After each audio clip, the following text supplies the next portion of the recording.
Hey, what's up, everybody? Chicago Gooner here, bringing you another Arsenal talk. In this Arsenal talk, I'll be doing a season preview.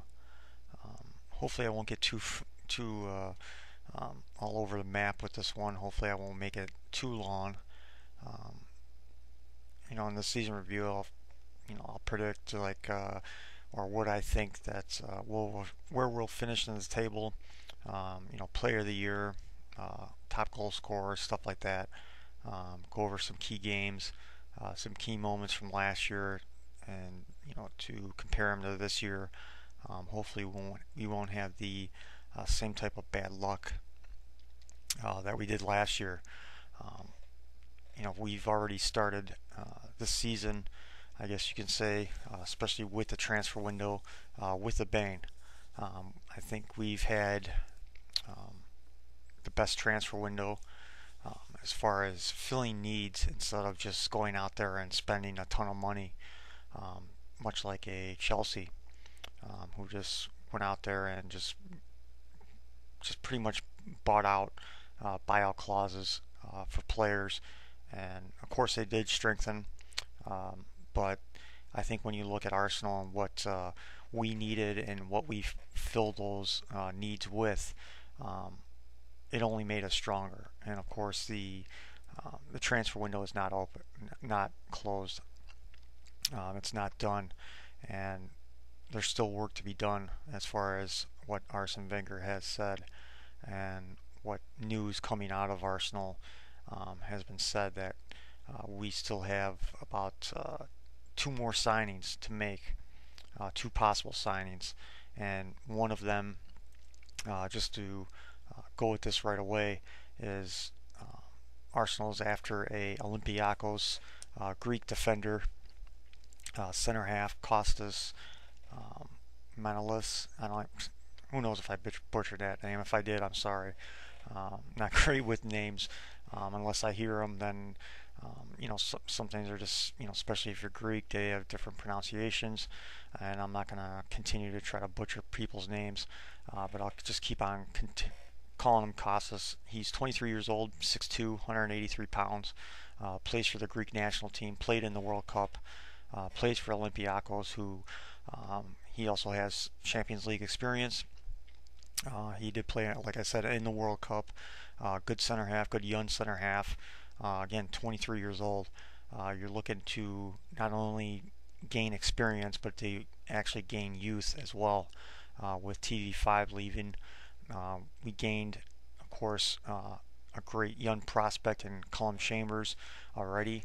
Now we're looking to add possibly another one with Costas, and I think it would be a great pickup. I hear the numbers are anywhere from eight to 7 million pounds, which would be a great pickup for us.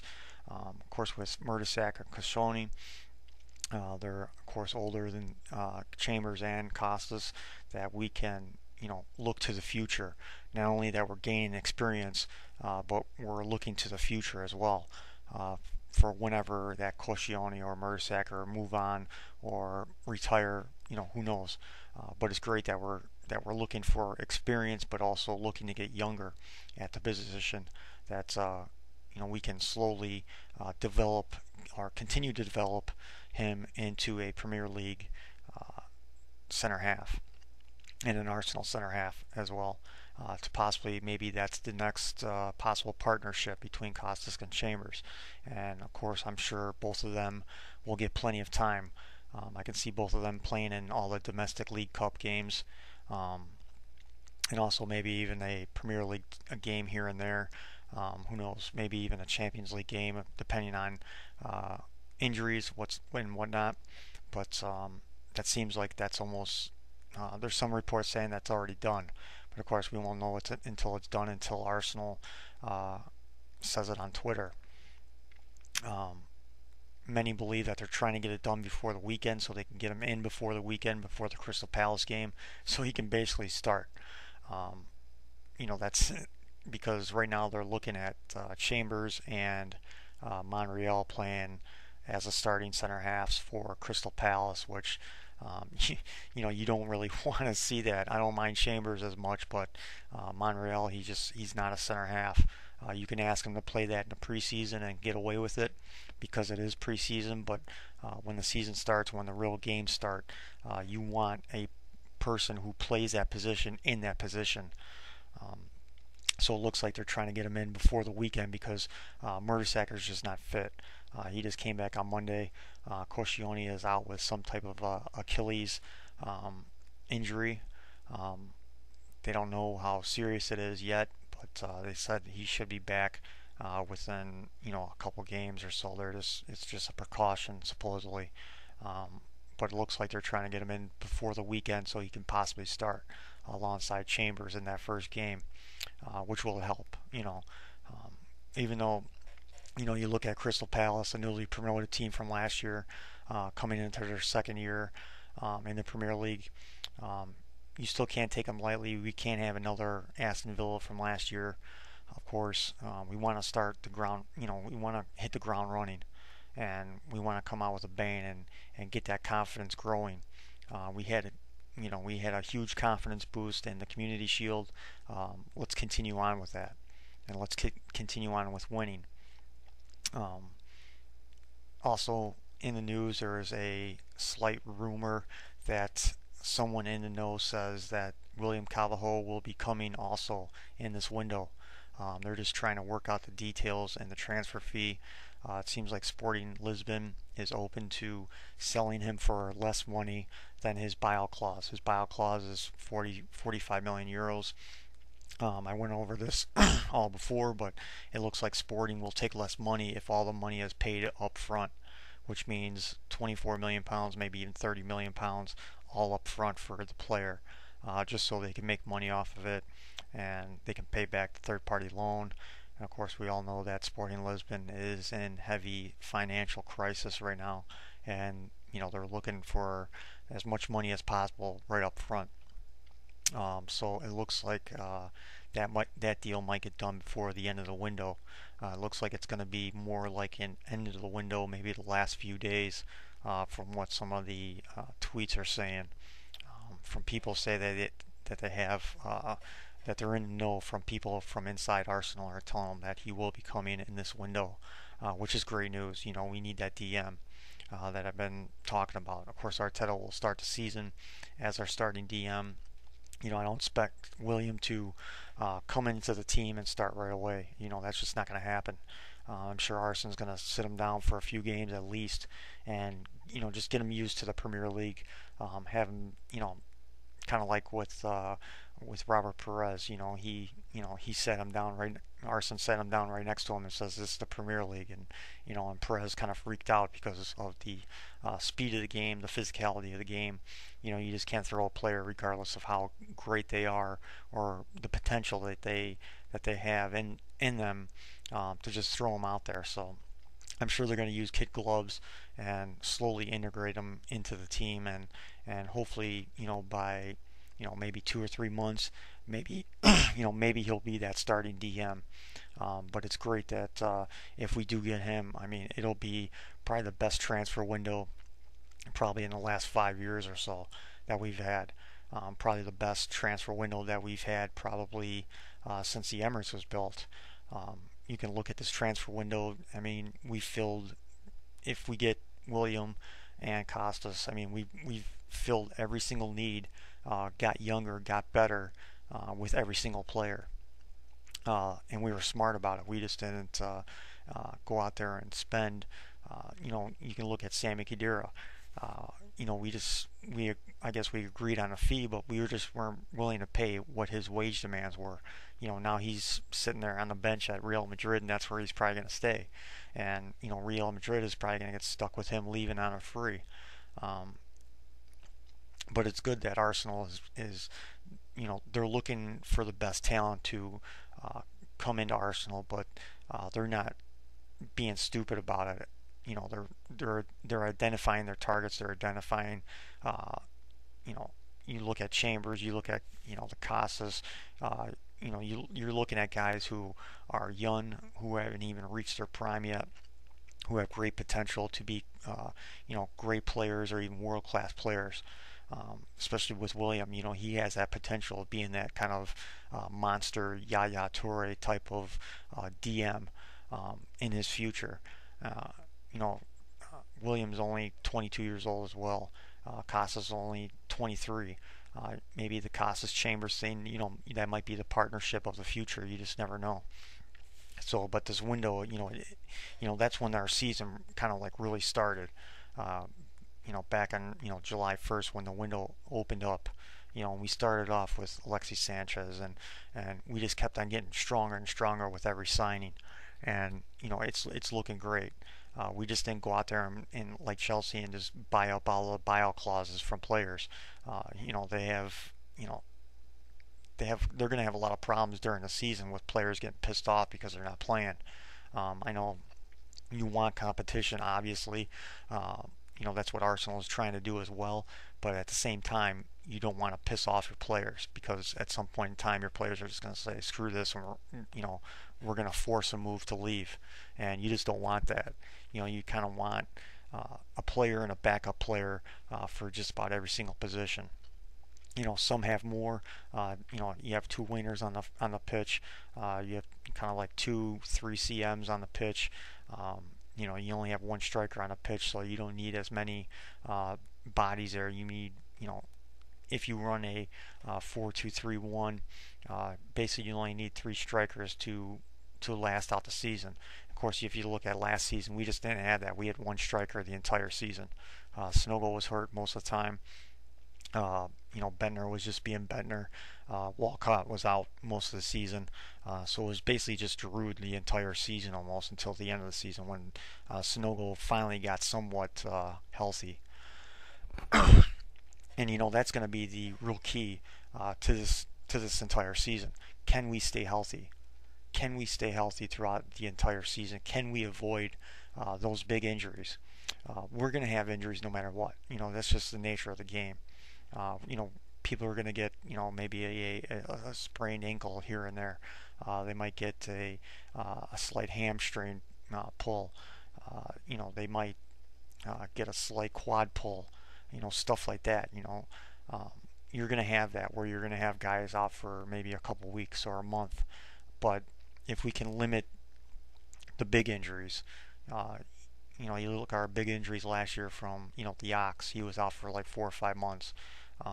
Lucas Podolski was out for 3 or 4 months. Walcott was out for most of the year. Aaron Ramsey was out for about 4 months. Ozil was out for about a month and a half, almost 2 months. We had too many key injuries to our best players. We have to avoid that this season. If we can avoid that, this season, we'll be there to the end. Last year, I made a tweet after the Stoke City game at Stoke City. I said, we just lost the league with this loss. And that's exactly what happened because we can't drop points to those type of teams. Stoke City had a good year last year, but the way we lost that game, it was just, the players just weren't into it. Everybody was dead. Everybody was tired. No one was up for that game. And that goes right along with our injuries. We just didn't have the squad depth last year to, play in the Premier League, play in Champions League, play in the FA Cup. Even though we did get all the way to the end and win the FA Cup, we still had problems. Even if you look at that Wigan game, we weren't 100% healthy. We weren't 100% healthy basically until the FA Cup final, pretty much. And so that's what we have to avoid with this season. If we can avoid that, like I said, we'll be there right to the end. And I hope that happens. I hope with the proper squad depth that we have, with the players that we brought in, that they can provide that squad depth where players can stay healthy, where we can rotate. I love our schedule this year compared to last year. Last year sucked as far as how our fixtures were scheduled. When you looked at a Man City or a Chelsea or even a Liverpool, of how everything was spaced out for them, to where they could like rotate players and they could give a guy a rest for a big game or two that's coming up. We didn't have that advantage last year. They did. We didn't, and we only finished 7 points off. We were on top of the league for 128 days, most of any other club last year. But then our injuries just caught up to us. By February, Giroud was dead. His legs were dead.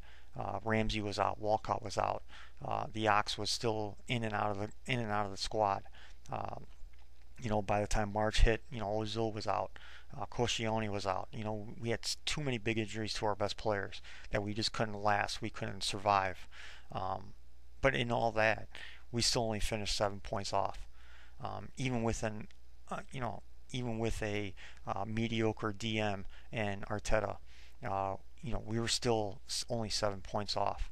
And all these pundits and all these experts, um, it kind of makes me laugh of how they said, well, you know, they finished where they deserve to finish. But none of them, only a few pundits are actually said, well, if they didn't have all their injuries last year, we probably would have won the league by 5 or 6 points easily.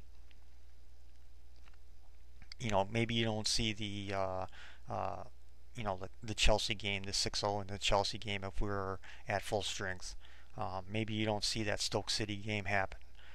Maybe you don't see the Everton game happen. Maybe we get a few points out of those games. Maybe we even win one of those, a couple of those games. Maybe you don't see the Swansea City game happen where we tied up, where Flamini had an own goal right at, late in the game. Maybe you don't see that.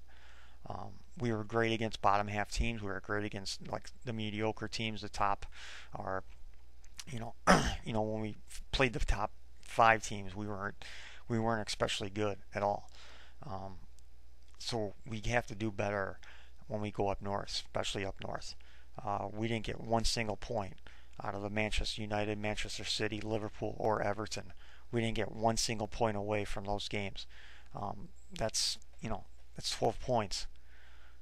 We didn't get one single point out of those games, and we pretty much got embarrassed every single one of those games. You can even take you can look at the score line of Manchester United, which was 1-0, but if you watch that game, you could see that Manchester United wanted it more. Yes, we were coming off the Dortmund game. We were high. We were on a kind of a high, but the players came out. They looked tired. They didn't look like they wanted it as much as Manchester United, which pisses me off because the best games that Manchester United played was against us last year, which kind of pisses me off to where they folded against everybody else. But they came to play when it came to us. But we have to do better as far as that goes. As far going up north, I think we need at least 5 to 6 points when we play those teams up there. Um, I think Manchester United can be beaten, obviously. Um, but again, they're going to be tough to beat this year just because they're going to be like Liverpool last year. They can sit everybody that they want. They're going to be rested. All that they're going to have is the Capital One Cup, the FA Cup, and then of course the Premier League season. That's it. They're not going to have Champions League games to worry about. They're not going to have Europa League games to worry about. So they're going to be well rested every single weekend or every single game pretty much. They're not going to have to rotate as much week after week like we have to, like Chelsea has to, like Liverpool has to, which is going to have a rude awakening after watching their window and the beginning of or right after the season ended. People were just up in arms and in Liverpool saying that we're going to be signing this player and that player and we're just going to steamroll everybody. Well, they lost their best player and they didn't really add much to it. Yeah, they added some pieces defensively, but when you take a guy who scored 31 goals for you last year out of your team, uh, you can't really duplicate that. You can't bring a player in that's going to be doing the same thing because those players are few and far in between to get onto your squad. And I think they're going to be in for a rude awakening when they have to play on four fronts, including that Champions League game, when they're not used to playing on a Tuesday night. They're not used to playing on a Wednesday night. They're not used to having a Sunday game, then a Wednesday game, then a Saturday game. They're just not used to that, and those players aren't used to that. And they're going to have a rude awakening, especially their fans. I think they're going to come back down to earth a little bit because after seeing their window, if they don't sign some type of marquee signing, and Adam Lallana is not a marquee signing. He might be a marquee signing as far as English people are concerned, but not as far as world football. That's just not a marquee signing, if you ask me. Alexis Sanchez is a marquee signing. He's world class. And Alana is not even close to world class. He's a very good player, but he's not world class. They need a world class player to come in to kind of solidify and to bring a new edge to that team after they lost the biter. Um, it's going to be kind of funny seeing them and see what they kind of trek out there and see old man Gerard seeing what he has left. But going up north is going to be so important for us, and it's going to start off almost right away, right after our first Champions League playoff game.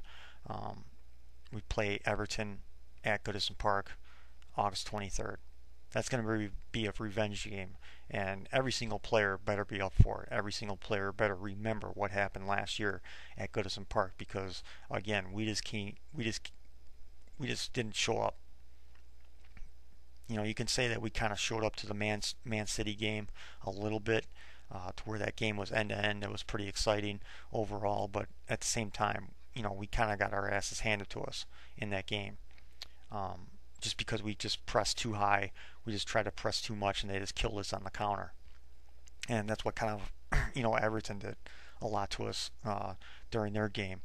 And we have to really look at that game, and we have to remember what happened last year, and just take that game as a revenge game, and just go up there and just get those 3 points. And to say, I think that game too. Well, I think help maybe our case at saying, what, we're for real this year. I know a lot of people are calling us a quote unquote dark horse. Um, when you look at our transfer window, the only other team that can come close to our transfer window so far is Chelsea. That's it. Chelsea's the only other player, because Man City really hasn't done much in the window. Uh, Liverpool, they're signing in kind of the middle of the road mediocre type players. They haven't had that marquee signing. Manchester United, you heard them, you heard all those fans saying that, we're gonna sign this player, we're gonna sign that player. They haven't signed shit yet. Their marquee signing so far is Luke Shaw, who's 18 years old. Seriously? But again, they're gonna have so much time off that, I just don't know how that's gonna work up there at United with Rooney and Mata, if they're gonna run a 3-5-2, or I don't know how that's gonna work, but that's going to be interesting to watch what's going to happen with United. But that first test is going to be Everton away, and we really need to, really need to go in there and think, not defensively, not let's kind of sit back like how some teams do when they play away from home. We need to go in there and just say, we need these 3 points. We need to win these 3 points no matter what. We need to play all out. We need to sell out, and we just need to go after it. So that's going to be that's going to be our first test. But as far as how the schedule's working out, I love how it's just spaced out. Like I said before, it's just spaced out to where we might have a marquee game like Everton, but then the next a week or two, then we kind of have another we have Leicester City on the 31st. And we have the second game of our Champions League playoff as well. Hopefully that'll be in hand from our away. Hopefully we go away to that and win something like we did last year, 3-0. So that's already in hand, so that we can come home and still play the game and still win the game, but play comfortably, not have to worry as much. Then our first real test of a top four team, because going back to Everton, to kind of go back after that, they're going to have to play in Europa League this year. I know they have an automatic bid into the group stages, I believe, but they're going to have to start worrying about that, to where are they going to have enough squad depth to compete in the Premier League and Europa League at the same time. So that's going to be an interesting one to watch, and seeing how Roberto Martinez kind of works his squad, because that's going to be new to Everton, and how they're going to be able to play on those four fronts as well, because it doesn't seem like it's working out too much for the scum down the street. because they still haven't figured it out. As many times as they've been in the Europa League, they still haven't figured out a balance between the Premier League and the Europa League. They keep on making complaints that they should move the Europa League to from Thursday to Wednesday. Well, it's not going to happen because Champions League is far more superior than Europa League. No one really cares about Europa League unless you're the scum down the street. But they still haven't figured out a balance, so that's going to be interesting um, in the early part of the season and even later part in the season of how Everton's going to try to balance that out. But our first game comes off our first big game uh, against a former top four from last year. Of course, the defending champs is Manchester City on September 13th. I'm sorry. That's coming off an international break. Yeah, I could be wrong on this, but I think the international break is the first part of qualifiers for the Europa, or not the Europa, the Euro Cup. So that's going to be interesting to see if our nations like England and Germany and Spain, are they going to call up all their big boys? Are they going to want to qualify early uh, for for the Euro rather than maybe playing some of their lesser known guys? It might help us. Maybe that international break might help us because maybe it'll help guys further along to get more match fit, especially the Germans that are just coming back. Maybe they'll be playing um, in some qualifiers possibly, or just some international stuff that they can start getting more match fit. And if they don't, hopefully they stay in London instead of taking a little mini vacation, and they stay in London and they train and they get match fitted and they get back up to speed. But that first big game is home against Manchester City on September 13th. That's going to be a huge game. Um, that can really, like I said with the Everton game, but this game can really set the tone for the rest of the year. That could give us a huge confidence boost. Last year we tied against them at the Emirates. Um, if we can win these, if we can get 3 points, if we can play like we did it in the Community Shield, where we just went after it and we were hungry and we wanted to win. If we play like that at home, it's so important. We have to play like that away too. We just can't say, "Oh, we're just going to defend. We're going to park a bus, and then hopefully we can squeeze out 3 points or even a point." We have to think 3 points in every single game, regardless if it's home or away. Um, and of course, at the end of the month, we got Tottenham Hot Shit, the scum down the street, North London Derby. Always important. It seems like it's a little bit later. Last year it was at right before the window slammed shut. This time it's at the end of September. Of course, always a big game. Always something to look forward to. This is part of the schedule where it's kind of like you have Tottenham, and then you have Chelsea the week after, which is October 5th, which is at Stamford Bridge. Again, revenge game. Of course, again, at Chelsea away last year, we weren't 100% healthy. We didn't have those players. By that time on October 5th, you might be seeing our full potential of what you might see as our starting 11. You might see like Giroud up top. You might see Theo Walcott on the left. You might see Alexis Sanchez on the right. And then you'll see Ozil right behind Giroud. Then you're going to see Aaron Ramsey. Who knows? Maybe if we get William Carvalho, maybe you might see him in that game, which I doubt because Arsene is just not that type of manager.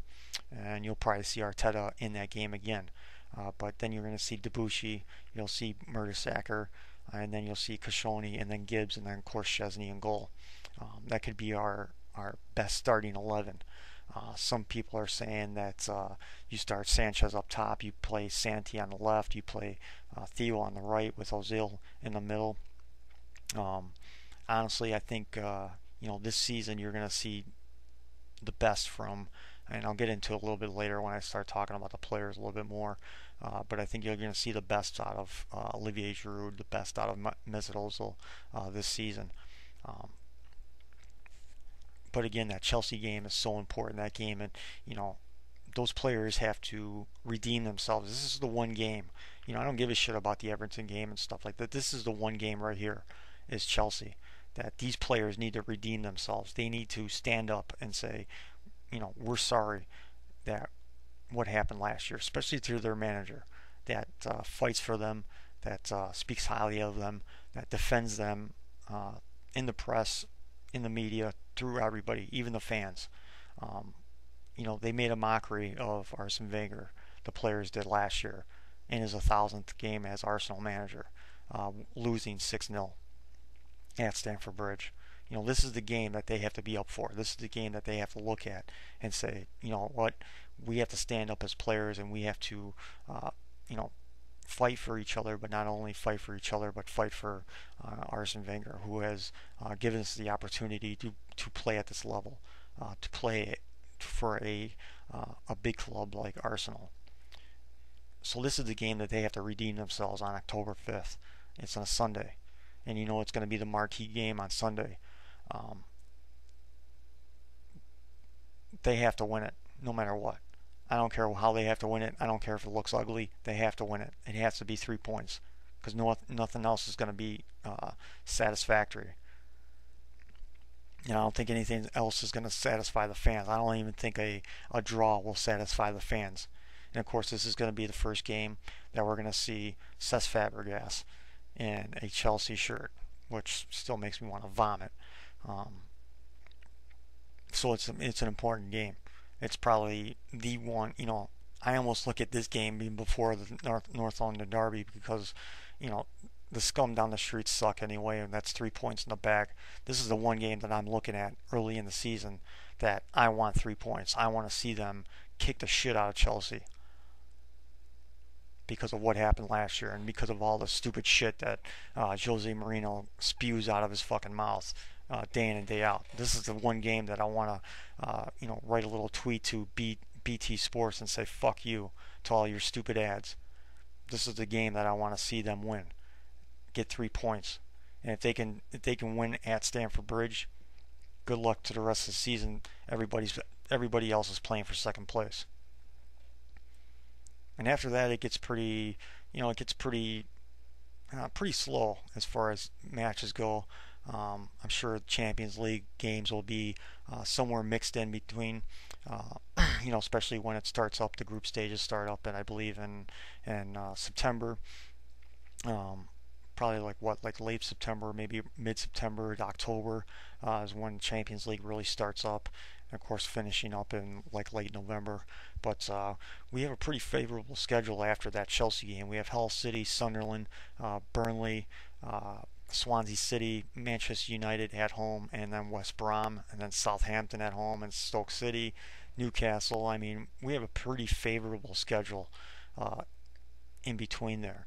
Our next big game, of course, you can say Manchester United, of course, would be a huge game on November 22nd, obviously. But if you're just looking at former top fours or potential, you know, league winners possibly at the end of the season, yeah, of course, you know, Manchester United is Manchester United. Of course, there's going to be a little bit of revenge there. Of course, RV Prick is playing as well, so there's always revenge there. But you know, other than a Chelsea game, the next one other than the Manchester United game is Liverpool, and that's not until December 20th. You know, so there's a lot of points to be had. There's a lot of wins to be had, and there's a lot of rust there too. When you're looking, you know, when we get into that Champions League group stage, there's going to be a lot of opportunity for rest. There's going to be a lot of opportunity to rest players, to rotate guys. Of course, no game in the Premier League is, as you saw, you know, in any year, no league game is easy to win, obviously, but still, you look at some of those games and you can think, okay, we can put the backup in at this position. We can rotate guys, and we can just rest guys, because we didn't have that opportunity last year. We didn't have that to rest Giroud or to rest Ozil, rest Ramsey, rest Murdersack or Koscielny. we didn't have that opportunity. We couldn't really rest Gibbs all that much too, because sometimes Arson is too much of a, well, if they're playing well, I'm just going to keep throwing them out there. He has to kind of take a step back from that a little bit, because we have the squad depths now to rotate guys, even though if a guy's on a hot streak. If you're playing against a Sunderland or a Burnley or even like a West Brom, you can just take a step back, give a guy a week's rest, regardless if he's streaking or not. If he's scoring a ton of goals, just kind of take a step back, give him a week off, give him that rest that he deserves, because as important as it is to start strong, it's as important to finish strong.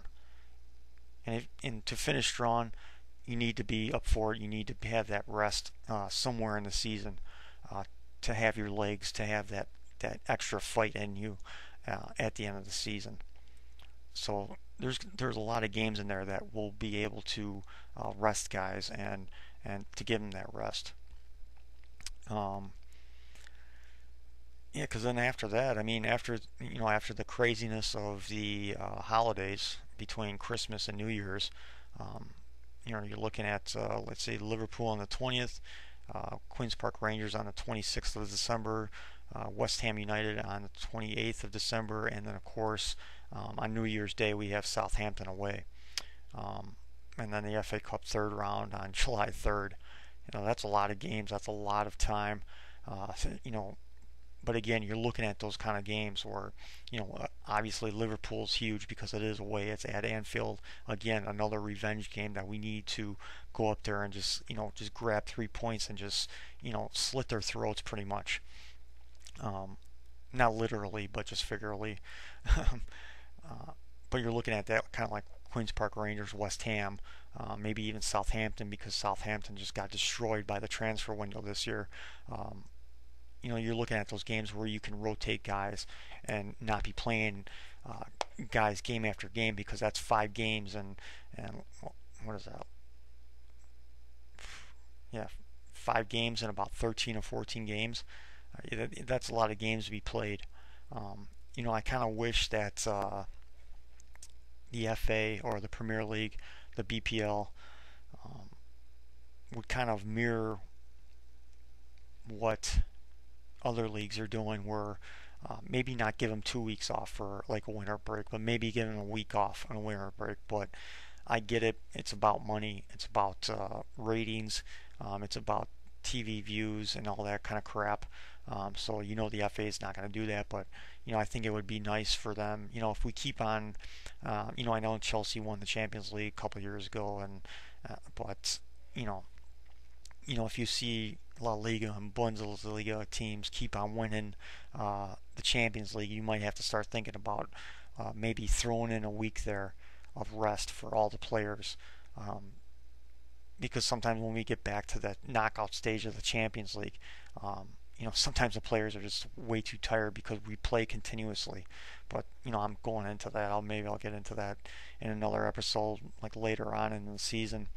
But again, then we go back to Manchester City on July 17th. Again, another revenge game. That's a game that we definitely need at least a point from. Even if we lose, like I said, I think we need at least 6 points, 5 to 6 points. I think 6 points at least from all the away games from Manchester United, Manchester City, Liverpool, and Everton. I think we can get at least 6 points. That's the minimum I think we need at least to contend for the title, to be there at the end.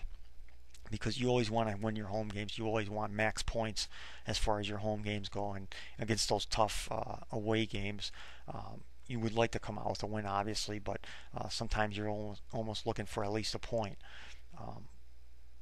But in those away games, like I said, 6 points, I think it's a must. I think it's, if you're even looking at last year, if we get 6 points at least from those games, we squeeze, maybe another point or a victory, maybe from that Stoke City game, Swansea, you squeeze a point out somewhere else. We're tied for the league title. Of course, they win on goal differential either way, but you look to maybe that puts pressure on Manchester City and they don't even win the league last year, and we end up winning the league instead. So it's very important when we go up north that we get some points this year, definitely. Of course, North London Derby times two, or part two, is on February 7th. Um, I kind of like it last year where it was more towards the warmer part of, when it was getting towards the end of winter time, when spring was just ahead of us, to where it was a little bit warmer. But this year it's in, I guess it's close to the end of winter, but February 7th is the North North London Derby at the Scum's place. Um, and of course, some more easier games thrown in. Everton at home on February 28th. Let's see what else we got here. Liverpool at home on April 4th, and then you're looking at Chelsea at home on April 25th. And then our hardest game at the end of the season. This is our last four games that we end in the year, which is great for us. It's Hull City, Swansea City, Manchester United away, and then West Brom at home is our final game of the season. That's pretty favorable for us. Of course, we had a favorable one last year, but of course, with how our February and March fixtures went, as far as our schedule went, it was just hell. No one else had that type of fixture list other than us. This year, it's like I said, our schedule looks nice. It looks spread out. It looks spread out as far as playing against those top four, top five, top six teams. That we're going to have games in between that we can rest players, and we don't have to. The pressure won't be as intense, I think, this year. Going into the second half of the season, even the first half of the season, it won't be as intense as it was last year because, that's all that everybody talked about. Once January hit, everybody was looking at our schedule and saying, this is when we're going to implode. And unfortunately, they were right. This year, it's just spread out nicely to where we have those games where we can rest players and we can get, if players are on a knock, maybe they have a slight, maybe a slight ankle sprain, or maybe just a little knock, that we can give them a week off, so we can really enter that end of the season stretch run and just get as many points as possible. Because our April and May is pretty good. You have Liverpool, Burnley, and then Sunderland, Chelsea, Hull City, Swansea City, Manchester United, and West Brom Albion at home to finish off the season, which would be great. If we could possibly even win the league this year, it'll be at home. We'll be lifting the trophy at the Emirates, which would be bittersweet. It would definitely be a great ending to a great book. But maybe to go into a little bit of the players here, like I was talking about the starting 11 possibly when October hits. There's a lot of different ways you can swing our starting 11. It seems like it almost seems like Sonogo is going to be starting against Crystal Palace this Saturday. Not sure how much that is true. I don't know how fit Giroud is, or how fit that Arsene Wenger thinks that Giroud is. I thought Giroud had a better half than Sonogo did, even though Sonogo was active. He was very active in that Community Shield game. I think Giroud just looked a little bit stronger as far as holding up the ball. Of course, you saw with his goal, you saw the strength, you saw kind of like the skill to hold off the player, and of course you saw the skill on the finish. And again, even if Sonogo doesn't start, he's still young. He's still trying to get his feet under him. He's still trying not to be awkward as he is, and he's still trying to find his way. But if he does start, so be it. Again, like I said, he did look active. He did look. He was making pretty good runs against Manchester City, in that Community Shield game. But as far as the starting 11, I have kind of like two different starting 11s in my head as far as like when big games happen. Um, I think you're going to see Giroud up front. Like I said, you might see Theo Walcott on the left, Ozil behind in the middle. You're going to see Sanchez on the right, Aaron Ramsey as a CM, Arteta as the DM, and then Debuchy. Of course, the back four is going to always be the same as with Debuchy, Murtasak, Koscielny, and Gibbs. And hopefully Gibbs stays healthy, for Christ's sake. I mean, that guy could be the best left back in the EPL if he wants to be. And of course, the only thing that's holding him back is the fact that he just can't stay healthy. Um, and that's the basis of us winning the league. Um, our injuries throughout the last, you could say, 4, 5, 6 years have been uh, dreadful for us. There's been several years that it's lost us the league. You can say last year our injuries lost us the league because we just didn't have the squad depth. Now we have the squad depth. Um, to go into another different, you could say Sanchez can play as a striker, which this is kind of deadly if you kind of actually think about this starting 11, um, because the pace and the power and the skill up front could be. Um, this is something I would love to see. Is Sanchez up top as a striker, Theo on the right, Ozil in the middle, Oxlade-Chamberlain on the left, of course Ramsey as your CM. I mean, can you imagine the pace, the skill, the finishing? I mean, Ozil is just going to have, I think he's going to have possibly one of his best seasons ever.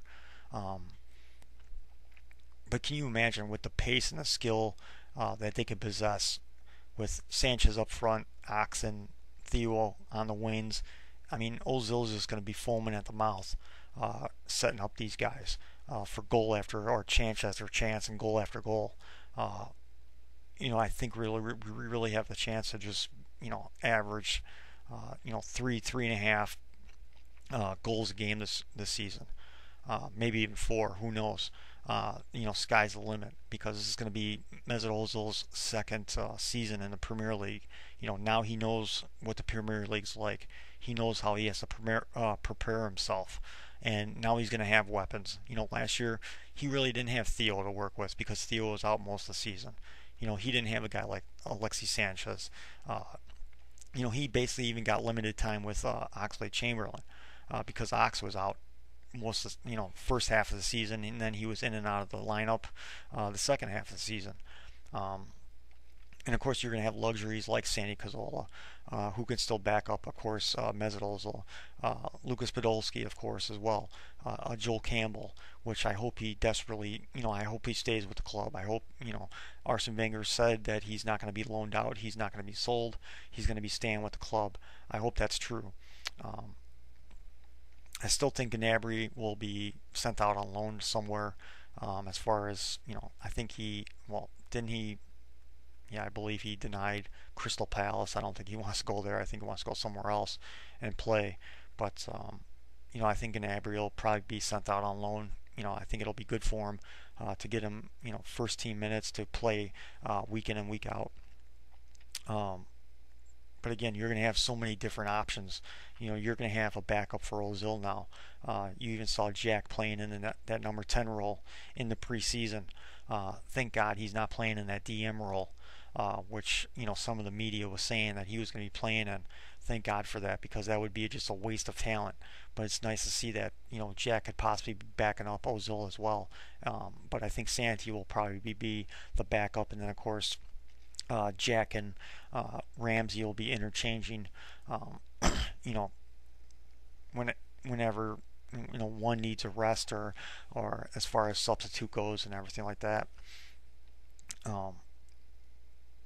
But I think this year, I honestly believe, I think you're going to see the best out of Olivier Giroud. That's one player that I'm really have high hopes for as far as this season goes, because his first season, you can kind of give him a little leeway just because it was his first year in the Premier League. He only scored, I believe he scored 17 goals in all competitions. I believe he only scored 7 league goals though.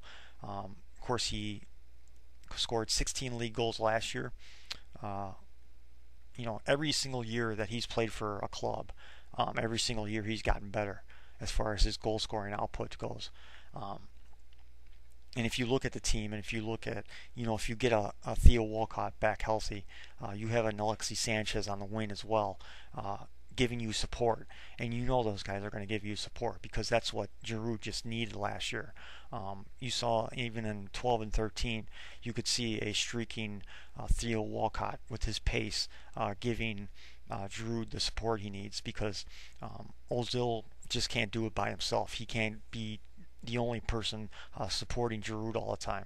You're going to have a guy who's hungry for goals like Alexis Sanchez giving support to Giroud. You're going to see, you saw that in the Community Shield last week. You saw the pace and you saw how much Alexis Sanchez wanted to get forward, and you saw in that counterattack of how deadly it could be. But I think you're going to see the best out of Olivier Giroud because he's going to get the rest that he deserves, that he just didn't have last year. And even with all the games he played and all the minutes he tallied last year, even with his dead legs, he still scored us 22 total goals in all competitions. Just imagine if he was healthy or if he had rest, if he had cover last year. I mean, he started out hotter than anybody last year. I mean, everybody loved him in the beginning, like the first 3 months of the season. And of course, when he started losing his legs, when the minutes started to catch up to him, when the game started catching up to him, he started to, of course, his personal life catch up to him too. Hopefully, he stays away from, the escorts or whatever, or whoever, he Catwoman. But hopefully he stays away from that type of stuff and he takes, a little bit more serious. He's not at a bar at midnight tweeting about the next game that's supposed to be played in 12 hours,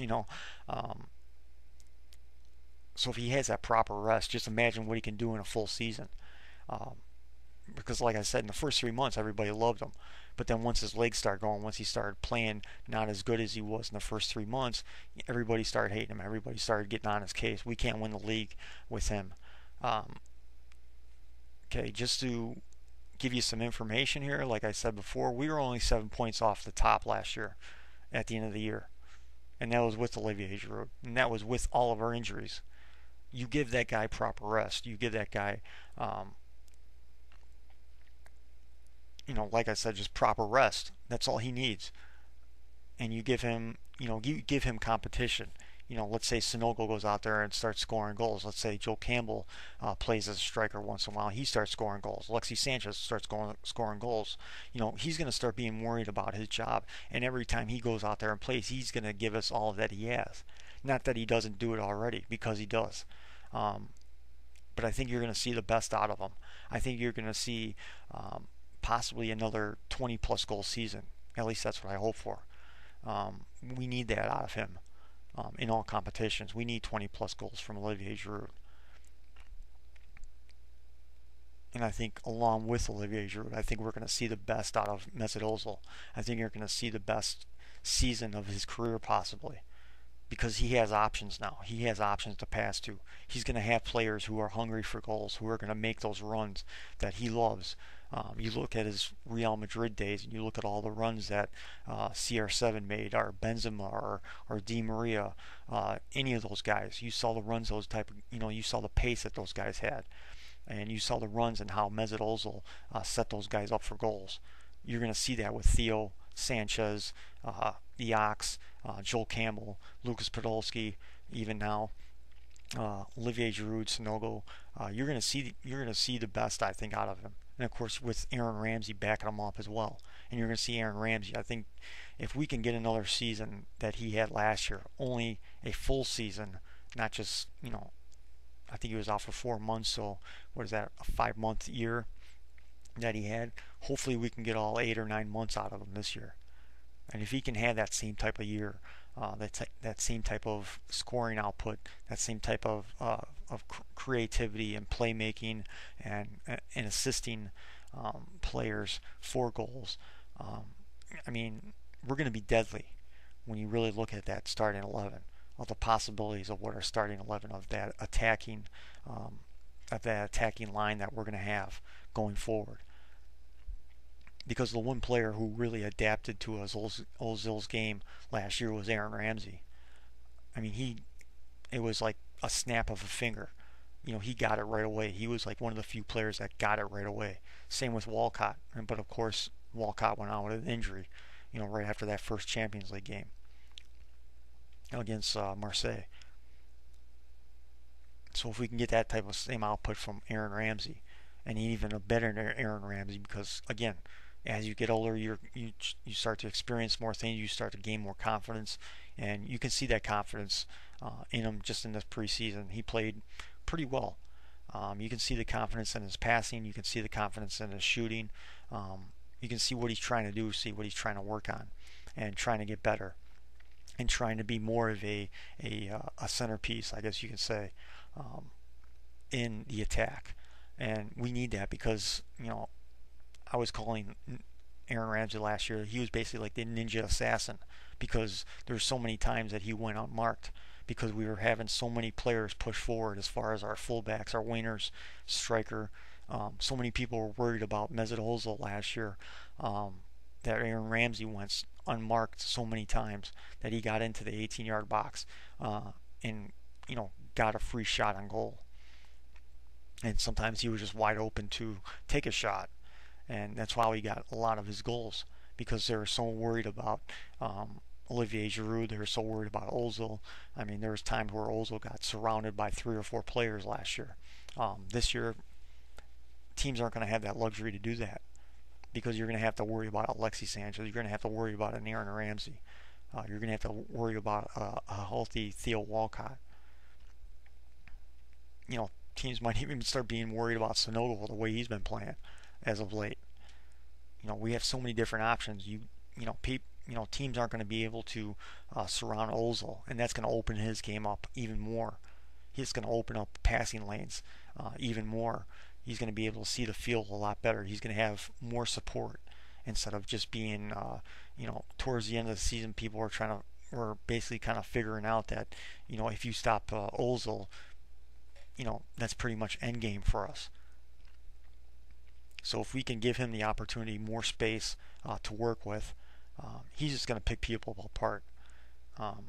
Same with Aaron Ramsey. I think those two guys are just going to be, they can be a Xavi, Iniesta type of a partnership, I guess you could say, as far as our attacking line goes. I'm not trying to compare those two guys to those two guys, but they can be somewhat the same.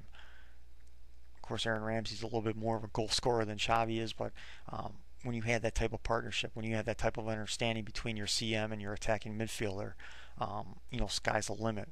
The chances that we're going to have, the goal opportunities that we're going to have, it's going to be an exciting year to look at of how Arsene Wenger is going to balance out that rotation as far as the starting 11 goes. And it looks like too Szczesny, well, I mean, at least when Ospina gets healthy, I guess he has like a little bit of a thigh injury, but once he gets started and healthy, I can see Ospina playing like Lucas Fabianski last year, and I can even see Ospina even challenging Szczesny for that number 1 role. I don't think he'll win it. I think Szczesny, I've said this in my previous episodes, I think it's good that Ospina's here at the club, but I think it'll be good for Szczesny to keep on making him progress his game, to get stronger, to gain more confidence, and to just push forward and become that world-class goalkeeper that I think he can be. I think he's maybe probably a year or two off from that. Another year like he had last year, I think he had 15 or 16 clean sheets. Build on that. Do that again. Take command of your back four. Keep communicating. It's just sky's the limit for that kid, I think. But it's going to be interesting to see what how the rotation's going to be, how the balance, what trying not to piss off too many people, trying to get games in for players here and there. But it's going to be interesting to see. But the great thing about our squad is now we have the depth. and of course, if we do get in those two extra defenders and William Costas, that we have cover for center halves, we have cover for our fullbacks, we have cover for our DMs now, and it's just if we get that DM in, yeah, I think we'll win the fucking league this year. Um, right now, as it stands, um, I might have to agree with everybody else as it stands right now, just looking at it on paper. I'm not going to be a total homer on this. Of course, everybody wants to hear everybody say that we'll win the league, but a lot of things need to happen for us to win the league. One, we need to stay healthy. Two, we need that DM. Three, you know, all the new players come in, they need to get in line right away. They need to get used to the league right away. Of course, we don't have to have that problem with Debussy and Chambers. They already know the league, so it's going to be easy for them. Maybe guys like Alexis Sanchez, but I don't think he'll have a problem, especially with Mesut Ozil and the way our system is run. It's much like Barca, so he already knows the system. He already looks comfortable. Of course, the communication right now, you kind of saw a few times where some players thought he was going to make a run and he didn't, and it was just maybe a lack of communication, but that'll come in time when the season progresses. But like I said, being healthy, getting the right players in, finishing out the transfer window strong, and being consistent. That's the one main thing that if you want to be to win the league is you have to be consistent. You have to win away. You have to win at home. At least you have to get those points when they need away from home. When it's bottom half teams, when it's a away game, you have to win. You have to have those 3 points. When it's some against those tough teams, like the Manchester City, like the maybe Everton, Liverpool, some of those teams, you need to think 3 points. You just can't be satisfied with a point. Of course, you're going to be satisfied with a point, but in the grand scheme of things, you want those 3 points. But if we get all those things, especially if we stay healthy, with players progressing into becoming, if Aaron Ramsey has another season like he did last year, like I said this in one of my comments in my last episode, that if he has another season like he did last year, you're going to have to start calling Aaron Ramsey world class. I think in a few years you're going to be calling him one of the best, if not the best, CM in the game. I truly believe that if he keeps on progressing and he still keeps on getting better from his last season. But I think if he has another season, he'll become world class, or you have to classify him as that.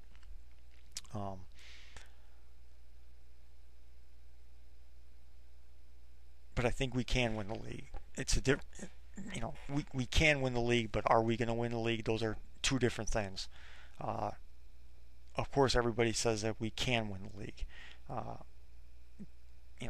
We'll definitely be a top 4.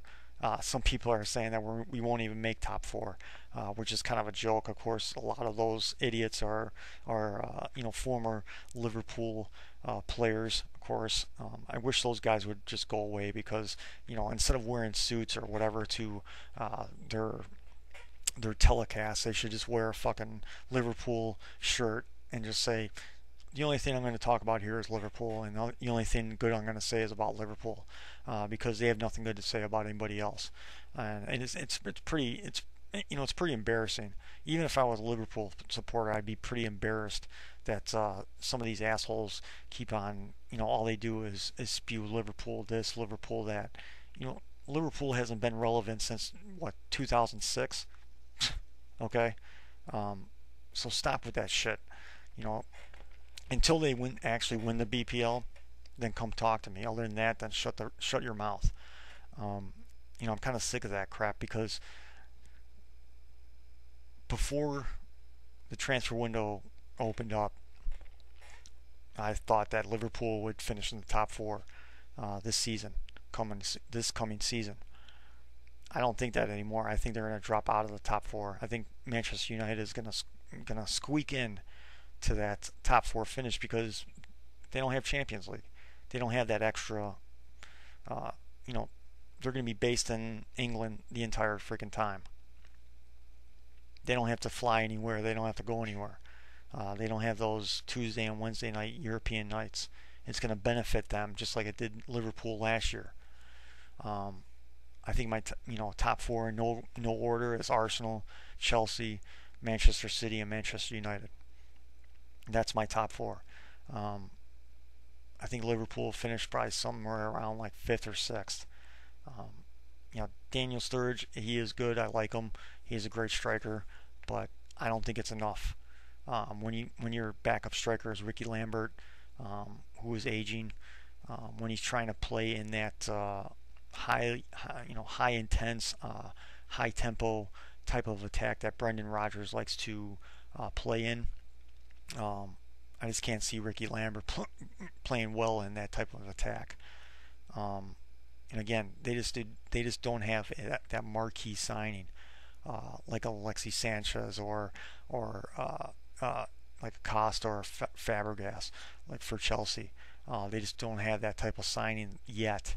Of course, a lot can happen in the last 2.5 weeks, but who knows? Who knows what's going to go on with them? Um, and who knows what's going to go on with Manchester United as well.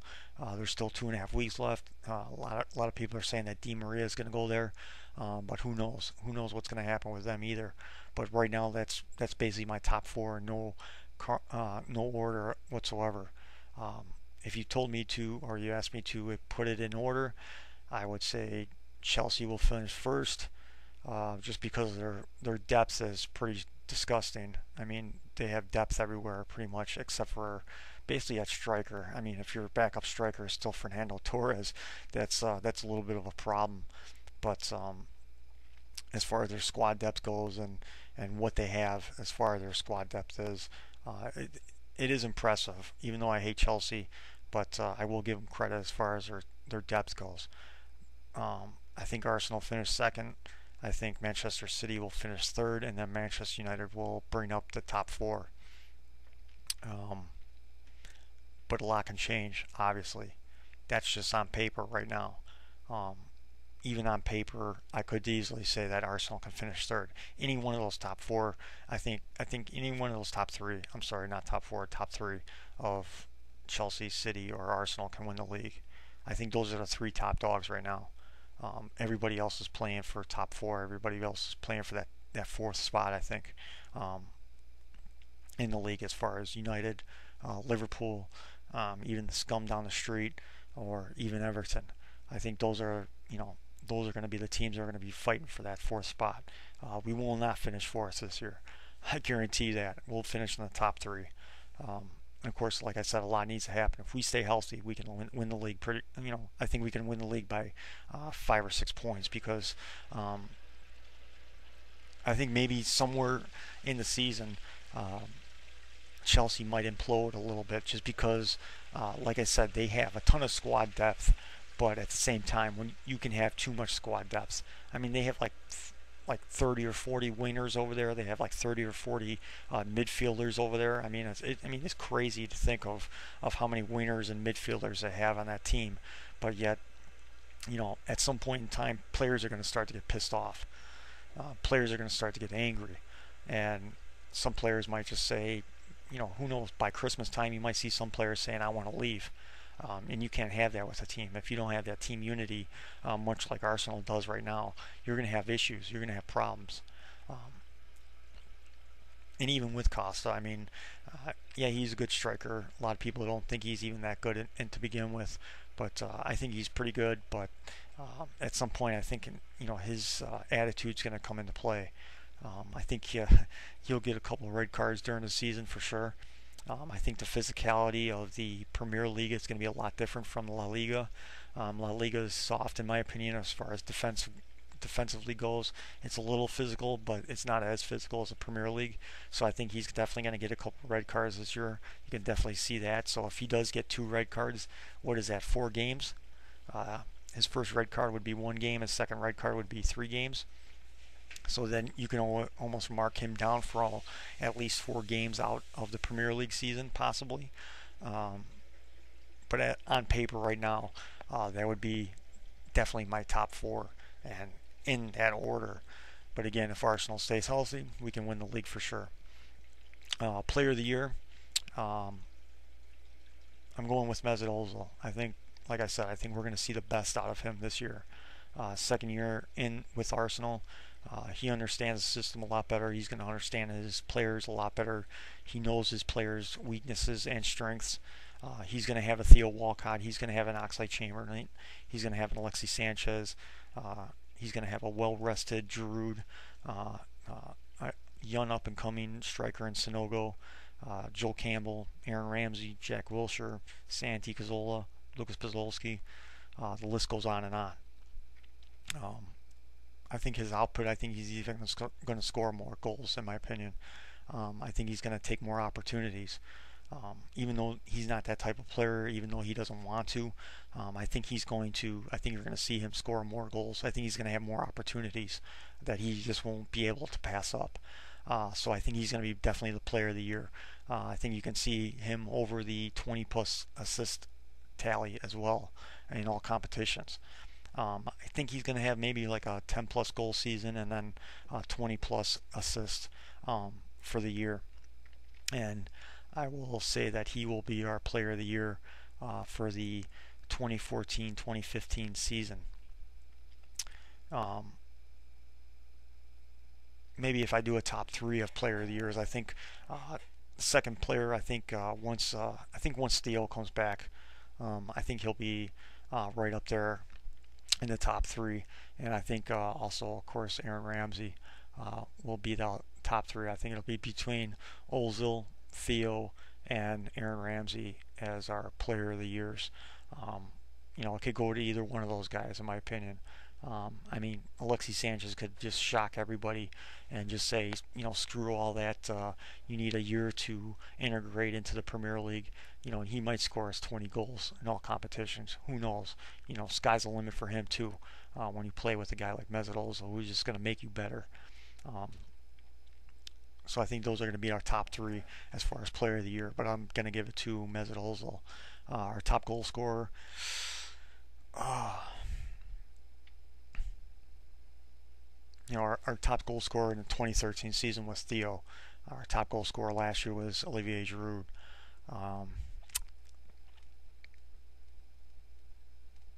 Of course, you always want to say the striker because you always want your striker to be your top goal scorer. But the way Arsenal is set up, the way the system is set up, it's for not only your striker to score a ton of goals, but it's there for your wingers to set themselves up for goals too as well. And you add in a guy like Alexis Sanchez, stuff like that. God, yeah, it probably will be Giroud. It probably will be Giroud as our top scorer again. I'm thinking 20 plus goals for him. I'm almost thinking either, I think Theo will score 15 plus goals in all comps. I think Alexis Sanchez will score 15 plus in all comps, and I think Aaron Ramsey will be around I hope he's somewhere around the 12 to 16 range as well, as far as scoring goals in all competitions. But yeah, I think I'm going to have to go with Giroud as our top scorer, with Theo coming in second. It can be interchangeable because I think Theo's going to be hungry this year. I think he's going to have a lot to prove to himself, that he can come back and just be that player that he was going to be, or that we all thought he was going to be after that, especially after that 12 and 13 season. I think he's going to be very hungry. He's going to be very hungry to score goals, and we just need that other extra scorer on the pitch as well. That extra guy who's just going to take a shot on goal when we need it. So I think it's going to be definitely between one of the three of Giroud, Sanchez, and Theo. That'll be our top three goal scorers of the year, with Aaron Ramsey probably fourth, maybe even third. Who knows? Aaron Ramsey could do even better than he did last year, which would be amazing. But I think that'll be our top goal scorers for the year. Our top defender. I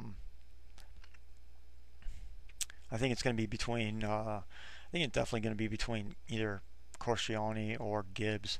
Of course, Gibbs is going to be pushing forward too much, but I think Gibbs is definitely the glue of that back four, to where Koscielny is going to cover for Mertesacker's lack of pace, and then Gibbs is going to cover for Koscielny when he has to cover for Mertesacker, and they did that so well last year. I mean, that's why that back four was so good last year, is because they had an understanding of when and where they needed to cover for each other. I think they had a great understanding, especially with Szczesny commanding that back four and helping out the back four as much as he could with the communication. Um, but I think I'm gonna have to give it to Koscielny. I think last year was Koscielny's really breakout year to, announce himself as one of not only the best defenders in the Premier League, but one of the best defenders in the world.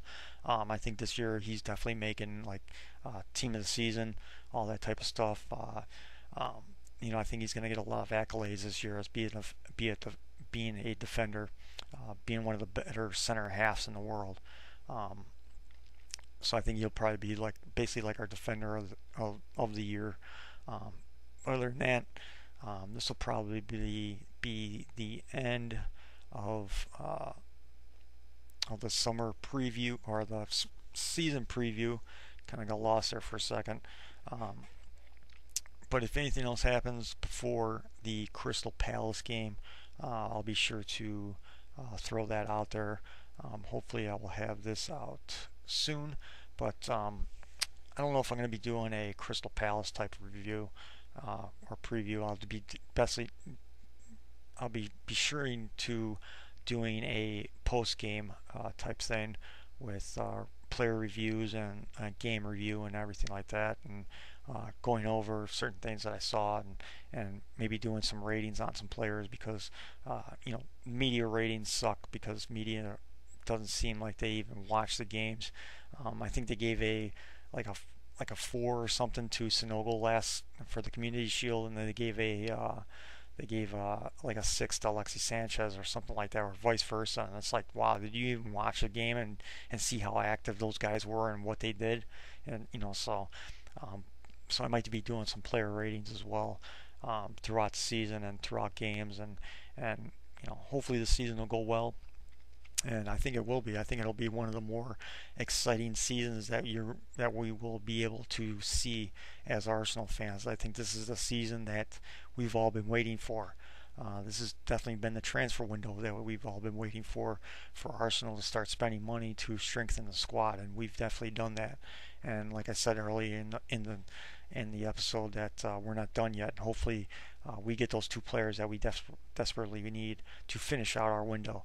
And if we do that, I think we can really push on and win the league this year.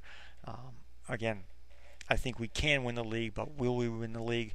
Those are two different things, but only time will tell.